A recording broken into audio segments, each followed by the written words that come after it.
Herkese merhaba arkadaşlar. Yaman Seher'e güvenmezse ileride çok pişman olacak diyorsanız İkbal ve Zuhal'in planları başarısızlıkla sonuçlansın istiyorsanız da beğeni tuşuna basalım ve sayımızı görelim.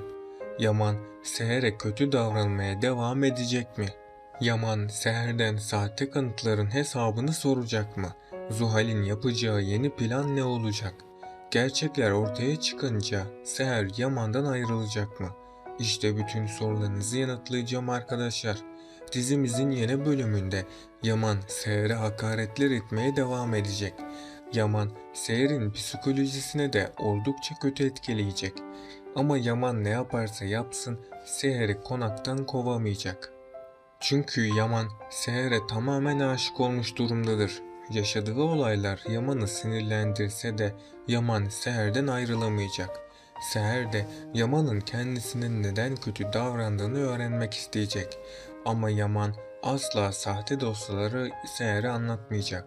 Hatta son bölümde Zuhal ve İkbal Yaman'ın yanına gitmişti. Yaman onlara asla bu dosyadan Seher'e bahsetmemeleri hakkında itiraz etmişti. Bunu duyan İkbal ve Zuhal iyice sinirlenecek. Bunun üzerine Zuhal bir plan yapacak. Zuhal Seher'e bir para avcısı olduğunu söyleyecek. Seher de tüm olayların nedenini öğrenmiş olacak. Zaten Zuhal bunları söyleyerek Seher'in Yaman'dan ayrılmasını istiyordu.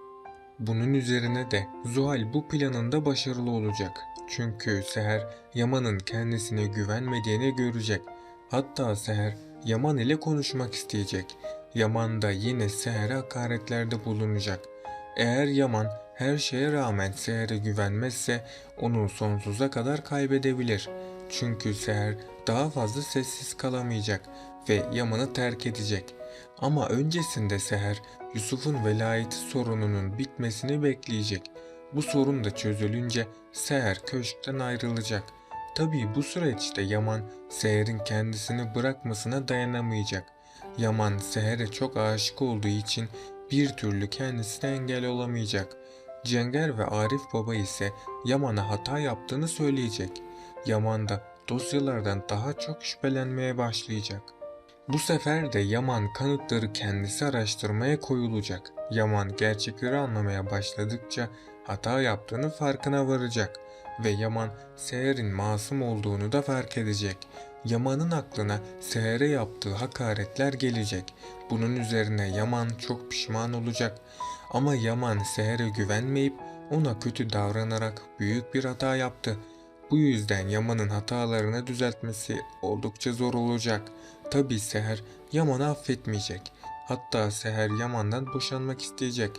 Ama hiç beklenmeyen bir anda Yaman ve Seher tekrardan bir arada olacaklar. Çünkü Seher ve Yaman'ın aşkı tüm zorlukların üstesinden gelebilir. Bu yüzden hiçbir zorluk ve kötülük onları ayıramayacak. Ali ve Kiraz birbirlerine aşklarını açıklayacak. Çünkü ikisi de ilk tanıştıkları andan itibaren birbirlerine aşık durumdadır. Yakında bu aşk daha da anlaşılır bir hale gelecek. Sultan Ala da Ali'nin mutlu olması için çaba gösterecek. Hatta Sultan Ala Ali ve Kiraz'ın sevgilisi olması için elinden geleni yapacak ve Ali ile Kiraz sevgili olacak. Fırat Neslihan için elinden geleni yapacak. Hatta bu zorlu süreçte Fırat asla Neslihan'ı yalnız bırakmayacak. Yakında Fırat ve Neslihan daha da yakınlaşacaklar.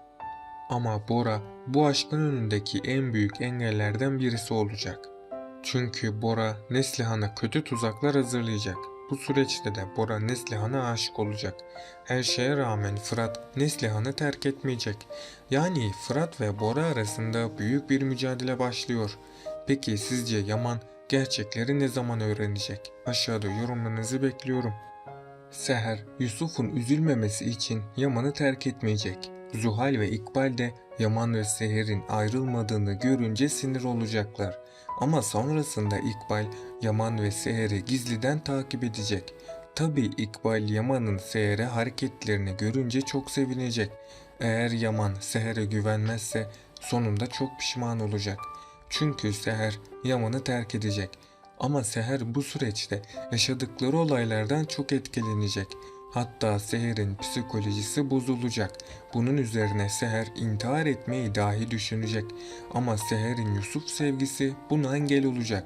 Yani son anda Seher intihar etmekten vazgeçecek. Seher'in Yaman'ın hayatından çıkmasıyla Yaman mahvolacak. Yaman bu acıya dayanamayıp eski hayatına tekrardan dönecek. Bu savaş herkesin sonunu getirecek.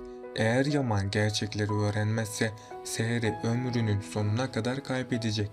Zuhal de Yaman ve Seher'in ayrıldığını görünce çok sevinecek. Çünkü Zuhal'in tek amacı Yaman ile birlikte olabilmektir. Bu amacına ulaşmak için her şeyi yapacak. Hatta Zuhal bu sürede Yaman'ı kandırmaya çalışacak. Yaman ise ilk başlarda Zuhal'e bir şans vermeyecek. Ama sonrasında Yaman Seher'in kendisini aldattığını düşünecek. Yaman Seher'den intikam almak için Zuhal ile birlikte olabilir. Ama bu birliktelik Zuhal'in sonu olacak. Çünkü Yaman hata yaptığını anlayacak. Bunun üzerine de Yaman anında Zuhal'i terk edecek. Zuhal Yaman'ın kendisini terk etmesiyle sinir krizleri geçirecek. Bu sefer Zuhal akli dengesini tamamen kaybedecek. Hatta Zuhal bu acıya dayanamayıp intihar edecek. Yani Zuhal yaptığı tüm kötülüklerin cezasını çok ağır bir şekilde ödemiş olacak. Bundan sonra Zuhal ölerek diziden ayrılacak. İkbal ise Zuhal'in ölümüyle artık daha da kötü planlar uygulayacak. Çünkü İkbal için kardeşi ve kırılma mirası çok önemliydi. İkbal Yaman yüzünden Zuhal'in öldüğünü düşünecek ve Yaman ile Seher'in birlikte olmaması için elinden geleni yapacak. Yaman ve Seher İkbal tehlikesinin farkına varmazsa hayatları ve aşkları tehlikede olabilir. Ama hiçbir gerçek daha fazla saklı kalamaz. Bu yüzden yakında gerçekler hiç beklenmedik bir anda ortaya çıkacak. Şimdilik gerçekleri tek bir kişi ortaya çıkarabilir. Bu kişi de köşkte yeni çalışmaya başlayan bahçıvandır. Bahçıvan her şeyi duyduğu için İkbal ve Zuhal'in kötülüklerine şahit olacak. Ama bahçıvan konuşup yazamadığı için kimseye bir şey anlatamayacak. Sonrasında Seher bahçıvana yazmayı öğretecek ve bahçıvan Seher'in iyiliklerinin karşılığını vermek isteyecek. Bu yüzden bahçıvan Cenger'e gerçekleri anlatacak. Cenger de hemen gerçekleri Yaman'a anlatacak. Yaman bu gerçekleri öğrenince büyük bir pişmanlık yaşayacak. Ama Seher'in gönlünü alması çok zor olacak. Çünkü Seher Yaman'ın kendisine olan güveninin sarsıldığını fark edecek. Bu bölümün de sonuna geldik arkadaşlar. Bunun gibi videoların devam etmesini istiyorsanız kanalıma abone olup bu videoyu beğenebilirsiniz. Sonraki videolarda görüşmek üzere. Hoşça kalın.